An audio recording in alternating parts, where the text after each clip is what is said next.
Hi friends, good morning అందరికీ. Morning వచ్చేసి ఉప్మా చేస్తున్నానండి నా స్టైల్లో. కడాయి పెట్టుకొని ఆయిల్ వేసుకొని అందులో కొద్దిగా జీలకర్ర ఆవాలు, పల్లీలు వేగిన తర్వాత పచ్చిమిర్చి అండ్ పచ్చెనగపప్పు, కరివేపాకు అండి.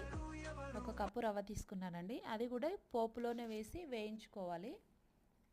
కొద్దిగా కలర్ చేంజ్ అవుతుంది, అలాగే స్మెల్ వస్తుంది ఫ్రెండ్స్. మనకి రవ్వ వేగినట్టు తెలిసిపోద్ది. ఇందులోకి వేడి నీళ్ళు మాత్రమే వాడాలి ఫ్రెండ్స్, నార్మల్ వాటర్ వాడకూడదు.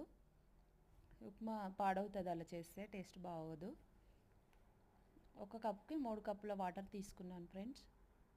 తర్వాత వాటర్ వేసిన తర్వాత ఉప్పు వేసుకోవాలి సరిపడా. అంతే అండి, ఉప్మా ఆవకాయ వేడిగా తింటే ఆహా ఉంటుంది. ఒక్కసారి ట్రై చేసి చూడండి ఫ్రెండ్స్.